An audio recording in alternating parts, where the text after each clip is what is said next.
François Scheuten, je suis très heureux de vous revoir à l'occasion d'une nouvelle exposition qui est accueillie dans cet écrin que on peut se demander si vous ne l'avez pas conçu aussi pour cela, pour pouvoir y accueillir non seulement les rêves que vous avez liés au chemin de fer, liés au train, mais aussi des amis ou des complices en dessin comme Lee Kun-woo, que l'on a le plaisir de trouver à travers des dessins. Nous allons parler un peu de tout ce qui se passe pour le moment à Terrain World à Schaerbeek. Alors, première question, est-ce qu'aujourd'hui, après plusieurs années à avoir conçu, imaginé, scénographié et puis finalement concrétisé ce projet de Terrain World, quel est le bilan que vous en tirez? Quelles sont les premières sensations qui vous viennent lorsque vous savez que vous allez y retourner ou que quelque chose s'y passe? J'ai le sentiment que ce n'est pas un musée, et un petit peu comme je l'avais dit au moment où j'ai présenté le projet, que c'est comme si c'était un opéra ferroviaire. Eh bien, il fallait encore peaufiner, travailler comme pour un opéra où on fait des rectifications de mise en scène, on fait des petites critiques sur le mouvement des musiciens ou des chanteurs. Eh ben, c'est la même chose, ça doit toujours être peaufiné, ça reste vivant, c'est toujours en amélioration. Là, j'ai retravaillé la fumée de la type 12, on est profité pour encore améliorer certains aspects avec mon équipe Expo Duo, certains aspects de la scénographie. On est tout le temps en train de peaufiner cet objet parce que c'est quelque chose qui doit rester vivant, en fait. Et on tient compte aussi du regard du public, on essaie à chaque fois de nous surprendre avec cet objet. Alors, l'exposition qui a lieu pour le moment est une exposition qui est exemplaire à plus d'un titre. C'est qu'elle associe vraiment, je dirais presque, l'objet de ce qu'on appellera plus un musée, mais de cet univers ferroviaire. Elle l'associe vraiment à une histoire dans la grande histoire. L'histoire de Jean Jadot à la grande histoire de l'implantation de lignes ferroviaires dans l'Empire chinois au début du XXe siècle. Alors, comment est venue dans votre inspiration de narrateur, d'inventeur d'histoire, comment est venu le projet d'évoquer cette aventure-là? C'est vraiment une proposition du patrimoine historique de la SNCB. Donc, c'est une proposition de la part de Stéphane Dizière qui travaille là et aussi de son équipe. Et j'étais un petit peu inquiet parce que c'est un récit qui est absolument formidable, mais qui est très complexe pour qu'on comprenne tous les aspects de cette aventure, de la complexité de cette aventure. Parce que il faut le contextualiser, qu'on se rende compte d'où vient cette Chine, à quel moment on commence ce récit au cœur de cette Chine qui était un peu affaiblie à ce moment-là, qui est face à un ensemble de circonstances, comment dire, européennes et mondiales. Il y a des événements divers qui font qu'elle est un peu fragilisée. Et ça, pour faire ça, il faut prendre du temps, il faut pouvoir prendre par la main le spectateur. Ça me faisait un peu peur. Et c'est au moment où l'idée des talking heads, ces visages parlants, vivants, à ce moment-là, j'ai eu le sentiment qu'on pouvait incarner cette aventure par des personnages. Des hologrammes. Donc, pour ceux qui n'ont pas encore pu voir l'exposition, ce sont donc des hologrammes que l'on voit avec différents protagonistes de ce chantier ferroviaire. Oui, en fait, ce n'est pas vraiment les hologrammes, ce sont des moulages des acteurs sur lesquels on projette leur visage animé, en fait. Et donc, c'est relativement sophistiqué, ça demandait beaucoup de recherche et de réglage, mais c'était absolument indispensable pour qu'on ait vraiment de l'empathie sur les acteurs de cette aventure et pour qu'on comprenne qu'ils étaient, comment ça fonctionne, comment ils réagissaient, qu'est-ce qu'ils pensaient en fait au cœur de cette Chine. Et c'est ça qui était pour moi un petit peu rassurant. C'est à partir du moment où j'avais cet outil-là, on avait le sentiment, toute l'équipe, qu'on allait pouvoir emporter un petit peu le visiteur. Alors l'autre élément, c'est cette démarche de deux artistes, vous-même et Lee Kun-woo, d'illustrer en quelque sorte ce qu'a été l'aventure de ce chantier ferroviaire, qui est un chantier pharaonique pour ceux qui ne le connaîtraient pas encore ou qui n'ont pas eu le temps de voir l'exposition. C'est bâtir, construire une ligne de chemin de fer de plus de 1200 kilomètres dans un territoire qui n'est pas praticable, dans lequel il faut tout inventer, il faut créer les usines, les aciéries, et puis surtout, il faut mobiliser des dizaines de milliers d'ouvriers chinois qui travaillent de leurs mains, qui travaillent de leur corps pour construire tout cela.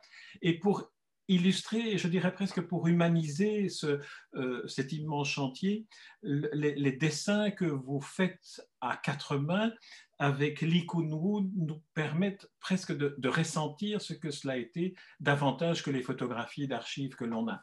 Alors, comment avez-vous perçu cette manière de travailler à quatre mains avec un artiste chinois qui est votre contemporain? Je ne sais pas si vous le connaissiez. Est-ce que vous... Oui, on se connaissait, on s'était rencontrés à Pékin au moment où il y avait au cœur d'une grande académie artistique de Pékin. On avait été invités et on a pu dialoguer. J'avais remarqué à quel point il était ouvert et c'était quelqu'un de très chaleureux. Et donc, au moment où on a travaillé cette exposition, je me suis dit que ce serait beau qu'il y ait comme un écho à cette collaboration belgo-chinoise, comme un écho aujourd'hui. Comme d'ailleurs, on montre ce qu'est devenu cette fameuse ligne Pékin-Hankou encore, et que c'est devenu Pékin-Wuhan avec ces TGV à grande vitesse. Donc, c'était important d'avoir ce focus sur ce passé, mais de montrer aussi le présent. Et ben, c'était important de montrer ce que pouvait être une collaboration artistique, comment on pouvait comme ça s'entremêler, se croiser notre regard sur cette histoire. Et c'était très important parce que je me suis rendu compte à quel point quelqu'un comme Lee Kun-woo arrivait à rendre ces visages chinois, ces ouvriers chinois, cette impératrice Cixi, ces costumes, et puis ces visages de ces ouvriers cheveux encrassés, ces menteuses. C'était quelque chose que j'aurais eu du mal à rendre avec autant de véracité. Et c'était vraiment assez formidable de découvrir comment il traduisait ça, avec quelle précision, avec quelle humanité il était capable de rendre cette expression, cette histoire. Et donc, on avait passé comme ça les dessins. Bon, hélas, on aurait dû travailler ensemble dans mon atelier ici, à Paris. Mais en fait, ce qui s'est passé, c'est qu'il y a eu un va-et-vient des originaux pendant la pandémie. Bon, alors c'était un petit peu moins, disons, fraternel que ce que j'aurais voulu. Mais on a eu l'émotion de voir comment nos dessins pouvaient s'articuler, se croiser. C'est vrai que c'était en pleine pandémie, en plein confinement. Il faut rappeler aussi que Hankou, en fait, c'est l'ancien nom de Wuhan, qui est l'endroit d'où cette pandémie a démarré. Mais le fait que vous ayez travaillé de cette manière-là rend encore plus surprenant le sentiment que l'on peut avoir en voyant les 5 dessins, qu'il y a une sorte d'entrelacement parfait entre les deux styles, qui fait que quand on voit du premier regard chacun des 5 dessins, on se dit c'est un seul artiste qui l'a fait en travaillant des arrière-plans légèrement différents ou contrastés par rapport aux avant-plans. Oui, en fait, j'en ai commencé 3, lui, il en a commencé 2. Et donc, on s'était donné les thématiques, les moments clés de cette aventure qu'il fallait traiter. Et puis après, c'était la surprise. C'était assez étonnant quand j'ouvrais le rouleau venant de Chine de voir comment il s'était réapproprié ça. Et puis moi, je revenais encore dessus. Et c'est dans ce va-et-vient que le dessin, effectivement, forme presque effectivement un artiste. C'est plus 4 mains, mais j'espère, ça n'est plus qu'une. Oui, c'est un cœur. On Oui. dirait presque que c'est la même inspiration vitale qui a poussé la manière de dessiner et de rendre sensible cette aventure. Oui, j'avais proposé qu'on travaille pour me rapprocher de lui dans une technique de la vie en noir et blanc, une technique qu'il connaît bien. et que j'aime beaucoup aussi. J'avais du plaisir à aller vers lui pour ça. Mais j'étais vraiment, vous allez voir, au-dessus de la gare, là, à Schaerbeek, donc dans le train nord, on a la chance d'avoir quelques-uns de ces très grands dessins à un format carré qui racontent un autre moment de l'aventure ferroviaire chinoise bien plus tard. Et je dois dire que j'étais épaté quand ils ont monté l'exposition de voir la beauté de ces dessins. C'est vraiment un très grand artiste qui a une force, une vision qui est très impressionnante et une façon de raconter la vie chinoise, de montrer cette multitude. Quand il fait des foules chinoises, je suis toujours épaté parce que chaque personne a un vrai récit en elle, a une vie à elle. Et ça, c'est la force des grands dessinateurs, c'est quand ils peuvent, comme ça, arriver à créer un effet de foule et en même temps qu'on peut s'attarder sur chacun des personnages. Alors, dans le hall de la gare de Oui. Schaerbeek, il y a cette longue Ouais. fresque comme un ruban qu'on dévoile de dessin où on retrouve tous ces visages. Alors là, quelle émotion cela a provoqué en vous de les découvrir au moment où vous les avez découverts?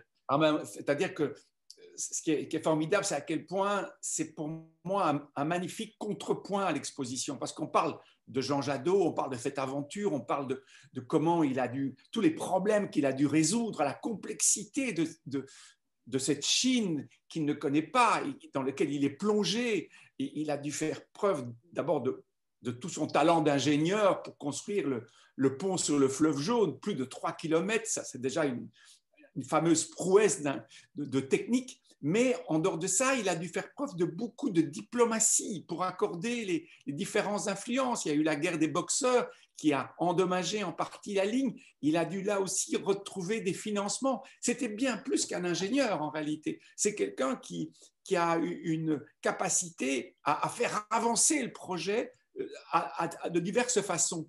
Et c'est ça qui était intéressant de rendre, c'était qu'il fallait aussi montrer, à côté de ça, le peuple chinois et la souffrance de ces milliers d'ouvriers. Et c'est ce qui a fait que ce projet a réussi. C'est quand même une organisation très spécifique que peut-être seule la Chine peut arriver à faire à cette époque-là. En 7 années, 1200 kilomètres, c'est un tour de force. Quand on voit le nombre d'ouvrages d'art qu'il a fallu réaliser, la complexité de creuser dans les montagnes, tout ça témoigne d'une énergie. Et ça, un dessinateur rend assez bien parce pour moi, il n'y avait qu'un Chinois, un artiste chinois qui pouvait traduire ça. Dans l'exposition et dans le très beau livre catalogue qui l'accompagne, on a les dessins, mais on a aussi des photographies d'époque. Et c'est vrai que la photographie prend une sorte de distance par rapport à l'humanité qui vibre dans les dessins. Oui, c'était toute la difficulté, c'était toute mon inquiétude au début quand ce sujet est arrivé. J'ai dit, c'est une histoire fabuleuse, mais comment on la traduit pour que le public y entre, pour qu'il s'y plonge? C'est pour ça qu'on a très très vite, le projet de ce livre est arrivé. Stéphane Dizière a passé un temps fou à réunir les historiens et toute une équipe talentueuse, parce que je trouve que le livre est vraiment passionnant. Quand on plonge dedans, on n'en sort pas. Et ce n'est pas du tout un catalogue, c'est un vrai livre de référence. Ça a pris d'ailleurs une énergie qui nous a tous dépassés. Mais c'est vrai que l'inquiétude était là. Comment on traduit ça sous toutes ces dimensions? Et j'avais peur parce qu'on est à côté de locomotives imposantes, qu'on est quand même dans un espace qui est animé, qui est vivant, et qu'il faut arriver à ce que le public puisse se concentrer et suivre ce récit. C'est un peu la difficulté aussi du cheminement à l'intérieur de cet espace scénographique, qui est d'identifier les moments de l'exposition chinoise proprement dit et les moments de l'exposition permanente que l'on ne cesse de redécouvrir à chacune des visites. Et dans ce cas-ci, j'ai eu le sentiment que tout s'était harmonieusement intégré, y compris d'ailleurs le tableau de Paul Delvaux qui reste encore là exposé, d'une exposition ancienne. On a l'impression que finalement tout s'intègre dans cette espèce d'univers qui vous est familier, où on peut avoir des contrastes, des contradictions presque, mais tout s'intègre à un moment donné. D'où est-ce que cela peut venir, selon vous, selon votre regard? En fait, au moment où on a conçu le Trainmurd, on espérait avoir un espace d'exposition temporaire. Mais bon, les budgets, on a dû faire des sacrifices. C'est presque à la scie qu'on a enlevé la partie exposition temporaire. Et du coup, ça nous oblige à être en dialogue avec l'exposition permanente. Cette obligation, cette contrainte est en même temps une façon à chaque fois d'anoblir le lieu. C'est-à-dire que, mine de rien, le lieu s'enrichit de ces différentes interventions. Et on doit trouver le récit qui dialogue avec ces machines, avec la scénographie d'origine. Et alors, je vous assure que ce n'est pas rien et que Expoduo, avec qui je travaille, fait preuve de beaucoup d'imagination pour à chaque fois trouver des solutions, mais aussi étonner. Parce que moi, ce qui m'importe beaucoup, c'est un lieu qui reste toujours un lieu d'étonnement et d'émerveillement. Et il faut qu'on ait des surprises, il faut qu'on ait des chocs et qu'on vive « Ah, je ne l'avais pas vu, je ne croyais pas que c'était comme ça ». Donc, c'est vrai que c'est un petit tour de force à chaque fois, mais ici particulièrement parce que le récit est très riche, très dense, très complexe. Et donc, on a eu des sueurs froides. J'aimerais, pour terminer cet entretien, qu'on revienne sur les 5 dessins à 4 mains, on va continuer à les appeler comme ça. Quelle est la méthode que vous avez utilisée avec Lee Kun-woo, enfin, quelle est la procédure, le contact que vous avez avec lui pour identifier quels étaient les 5 moments clés qui pouvaient être suffisamment importants dans l'histoire de ces 9 années ou 7 années de chantier et qui en même temps étaient les plus illustrable, je dirais. Il y a par exemple le pont sur le fleuve Jaune, il y a Zhang Zidong qui se trouve à l'inauguration, on a là l'inauguration d'une partie de la ligne où on est dans un paysage industriel presque complet. Et puis il y a celui qui me touche le plus, pour en citer 3, c'est le train au pied des murailles de Pékin. Alors comment avez-vous choisi ces moments-là? Alors il fallait évidemment baliser un petit peu le récit d'éléments clés.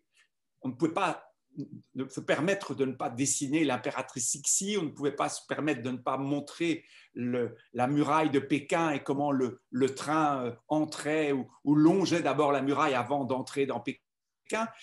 Tout ça, c'était des difficultés.